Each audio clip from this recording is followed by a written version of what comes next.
जो है ना, अहले सुन्नत और अहले तशय्यो दोनों के यहाँ, सवाए हनफियों के, मालकी, शाफ़ई, हम्बली, अहले हदीस और अहले तशय्यो सब के नज़दीक ये सुन्नत है, वाजिब नहीं है। दूसरी कहानी मिर्ज़ा ने यह करवाई है कुर्बानी का मसला बयान करते हुए कि कुर्बानी करना बाकी तमाम मकातब फ़िक्र के यहाँ सुन्नत है, सिर्फ हनफियों के यहाँ वाजिब है। और बाकायदा इसने गिना है कि अहले तशय्यो के यहाँ, शाफियों के यहाँ, मालिकियों के यहाँ, हम्बलियों के यहाँ, अहले हदीस के यहाँ कुर्बानी करना सुन्नत है, सिर्फ और सिर्फ हनफियों के यहाँ कुर्बानी करना वाजिब है। अब ये जो मिर्ज़ा ने बात की है, ये कितनी बड़ी कहानी है, इसका जवाब देने के लिए मैं आपके सामने इब्न तैमिया का मजमूल फतावा, उसकी जिल्द नंबर 23 सफ़ा नंबर 162 और 163 से हवाला पेश करता हूँ। इब्न तैमिया ने यह सारी बात जिक्र की है और बात जिक्र करने के बाद लिखा है सफ़ा 162 पे, व अम्मल उदहियतु फल अज़हरु वुजूबुहा ऐदन, कि बाकी रह गया कुर्बानी, तो जाहिर यही है कि कुर्बानी करना वाजिब है। और सफ़ा 163 पे लिखा है वक़द खरजा वुजूबुहा कौलन फ़ी मज़हब अहमद, इमाम अहमद इब्न हम्बल रहमतुल्लाह का मज़हब भी यही निकलता है कि कुर्बानी वाजिब है। वह कौल अबी हनीफ़ा था, और इमाम अबू हनीफ़ा का भी यही कौल है। व अहदुल कौलैन फ़ी मज़हब मालिक, और इमाम मालिक रहमतुल्लाह का जो मज़हब है उसमें से एक कौल यही है। और ज़ाहिर मज़हब मालिक, या ये है कि इमाम मालिक रहमतुल्लाह का जो ज़ाहिर मज़हब है वो भी कुर्बानी के वजूब ही का है, तो कुर्बानी करना वाजिब है। इब्न तैमिया ने तहकीक करके बता दिया कि इमाम मालिक रहमतुल्लाह के नज़दीक, इमाम अहमद बिन हम्बल रहमतुल्लाह का जो मौक़िफ़ है उसमें एक कौल, और इमाम आज़म अबू हनीफ़ा रहमतुल्लाह का मौक़िफ़, और इब्न तैमिया ने अपना मुख्तार भी ये बता दिया है कि कुर्बानी करना वाजिब है। और गैर मुक़ल्लिदीन वहाबियों के उलमा के बाकायदा बयानात मौजूद हैं कि जिसमें वो खुलेआम कह रहे हैं कि कुर्बानी करना वाजिब है। अगरचे सारे वहाबी नहीं मानते, लेकिन वहाबियों के उलमा भी इस बात को अब तस्लीम करना शुरू कर गए कि कुर्बानी करना साहिब इस्तिताअत पर वाजिब है, क्योंकि कुर्बानी के वजूब के वाज़ेह दलाइल मौजूद हैं। कुर्बानी करना ये इस्तिताअत रखने वाले मुसलमान पर फ़र्ज, वाजिब और ज़रूरी है। अब मिर्ज़ा जरमी ने सिर्फ चूंकि हनफियों की मुखालफत करनी होती है कि किसी तरीके से हनफियों का मौक़िफ़ जो है वो सही साबित ना हो जाए, तो अब उसको जनाब वो दलाइल को तोड़ मरोड़ के इसने पेश करने की कोशिश की है, जबकि बिहम्द ताला बिल्कुल वाज़ेह कुरान और सुन्नत से इस पर दलाइल मौजूद हैं कि कुर्बानी साहिब इस्तिताअत पर वाजिब है। सबसे पहली दलील कुरान मजीद से अल्लाह रब्बुल इज़्ज़त ने सूरह कौसर में इरशाद फरमाया, फसल्लि लिरब्बिका वनहर, बस अपने रब के लिए नमाज पढ़िए और कुर्बानी कीजिए। वनहर, इन हर सीगा अमर है, और उसूल यह है कि मुतलकुल अमरी यदुल्लु अलल वुजूब इंद अदमिल करीनति सारिफा, जहां मुतलकन अमर आ जाए, हुक्म दिया जाए किसी काम का, तो मुतलकन अमर वजूब का तकाजा करता है, वजूब पे दलालत करता है, जबकि करीना सारफा मौजूद ना हो। करीना सारफा अगर मौजूद नहीं है तो मुतलकन अमर जहां आएगा वो वजूब पर दलालत करता है। और यहां इस आयत में सीगा अमर है, और इसके अलावा कुरान मजीद के अलावा अहादीस से तय्यबात भी कितनी मौजूद हैं जिसमें सीगा अमर मौजूद है। मसलन सही बुखारी में 5500 नंबर हदीस है, 5500, रसूलुल्लाह सल्लल्लाहु अलैहि वसल्लम ने फरमाया, मन ज़बह क़ब्ल सलाति फलयज़बह मकाना उखरा, जो नमाज ईद पढ़ने से पहले कुर्बानी कर ले उसे चाहिए, फलयज़बह, ये भी सीगा अमर है, उसे चाहिए कि वो उसकी जगह पे दूसरी कुर्बानी करे, दूसरा जानवर ज़बह करे। ये सीगा अमर ने बता दिया कि कुर्बानी जो है वो सिर्फ महज सुन्नत और मुस्तहब नहीं है, बल्कि कुर्बानी करना साहिब इस्तिताअत पर वाजिब है। सुनन इब्न माजा में 3123 नंबर, और मुसदरक के हाकिम में 7727 नंबर हदीस है।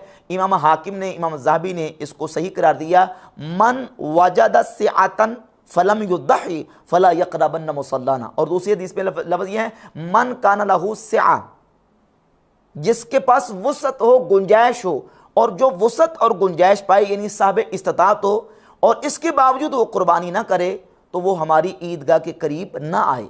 रसूलुल्लाह सल्लल्लाहु अलैहि वसल्लम ने इस्तिताअत के बावजूद कुर्बानी ना करने वाले के बारे में ये वईद इरशाद फरमाई है कि जो इस्तिताअत के बावजूद कुर्बानी नहीं करता वो हमारी ईदगाह के करीब ना आए।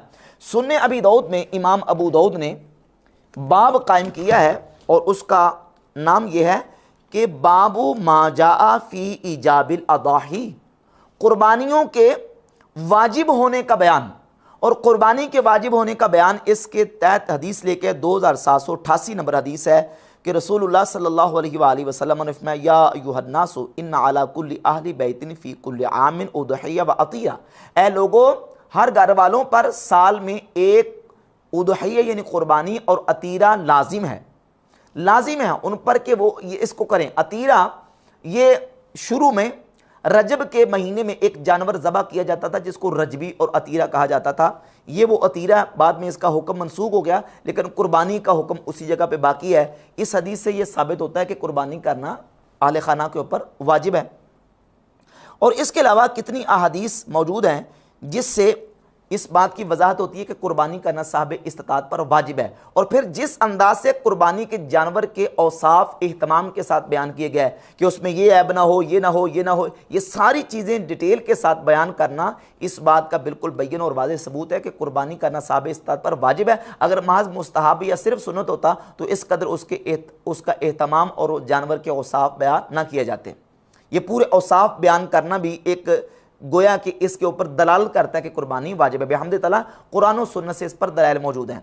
अब इसका रद्द करने के लिए ये कहता जी कि मुसन्नफ इब्न अबी शैबा में एक हदीस मौजूद है कि सैयदना अबू बकर सिद्दीक और हज़रत उमर फ़ारूक रदियल्लाहु ताला अन्हुमा दोनों इस्तिताअत के बावजूद कुर्बानी नहीं किया करते थे। लेकिन अल मुसन्नफ इब्न अबी शैबा में मौजूद है कि हज़रत अबू बकर और उमर रदियल्लाहु ताला अन्हुमा अलैहिस्सलाम बाज़-औक़ात इस्तिताअत के बावजूद कुर्बानी छोड़ देते थे कि लोग इसे फ़र्ज़ ना समझ लें। ये मिर्ज़ा जेलमी की तरफ से इतनी बड़ी कहानी और गप है कि मिर्ज़ा जेलमी ये हवाला इन अल्फाज के साथ मुसन्नफ इब्न अबी शैबा से साबित नहीं कर सकता। हवाला तो दे दिया और ये भी कह दिया कि इस्तिताअत के बावजूद शेखैन अबू बकर और उमर रदियल्लाहु ताला अन्हुमा वो कुर्बानी नहीं किया करते थे। भाई कहाँ यह हदीस लिखी हुई है? इसका हवाला पेश करो, दिखाओ। वैसे तुम स्कैन दिखाते हो पूरे जो ना वो उसके बाकायदा तस्वीरें बना दिखाते हो कि ये हदीस इसमें लिखी हुई है, और फिर उन तस्वीरों में किस कदर ये डंडी मारता है वो भी अहले इल्म पर वाज़ेह है। ये जो तुमने हदीस बयान की है कि मुसन्नफ इब्न अबी शैबा में ये हदीस मौजूद है कि शेखैन अबू बकर उमर रदियल्लाहु ताला अन्हुमा इस्तिताअत के बावजूद कुर्बानी नहीं किया करते थे, ये ज़रा निकाल के दिखाओ हदीस इन्हीं अल्फाज के साथ। बिल्कुल ये दुनिया की ऐसी गप और झूठ और कहानी इसने मिर्ज़ा ने सुनाई है कि जिसको ये साबित नहीं कर सकता। अस-सुनन कुबरा लिल बैहक़ी में इमाम बैहक़ी ने ये रिवायत ज़िक्र की हैं, लेकिन उन रिवायात को ज़रा उसकी सनद को चेक करें। जब मैंने इसके सामने सैयदना खालिद बिन वलीद रदियल्लाहु ताला अन्हु के जहर पीने वाला वाक़या बयान किया था तो इसने उसके जवाब में ये कहा था कि इस रिवायत के अंदर इमाम सुफियान इब्न उयैना मुदल्लिस हैं और वो अन के साथ रिवायत कर रहे हैं, और दूसरा रावी इसमें इस्माइल बिन अबी खालिद है। तो इन रिवायतों को ज़रा निकाल के दिखाओ ना सुनन कुबरा बैहक़ी से। इन रिवायात के अंदर भी वही सुफियान इब्न उयैना है और अन के साथ रिवायत कर रहे हैं, और इस्माइल बिन अबी खालिद अन के साथ रिवायत कर रहे हैं। तो उन रिवायात को अगर सही भी माना जाए तो तब भी इन तमाम रिवायात और आसार के अंदर कोई ऐसा लफ्ज़ मौजूद नहीं है कि शेखैन रदियल्लाहु ताला अन्हुमा इस्तिताअत के बावजूद कुर्बानी नहीं किया करते थे। उनके पास इस्तिताअत नहीं होगी और उन पर कुर्बानी वाजिब नहीं होगी, तो जिस पर कुर्बानी वाजिब नहीं है उस पर कुर्बानी करना लाजिम नहीं है।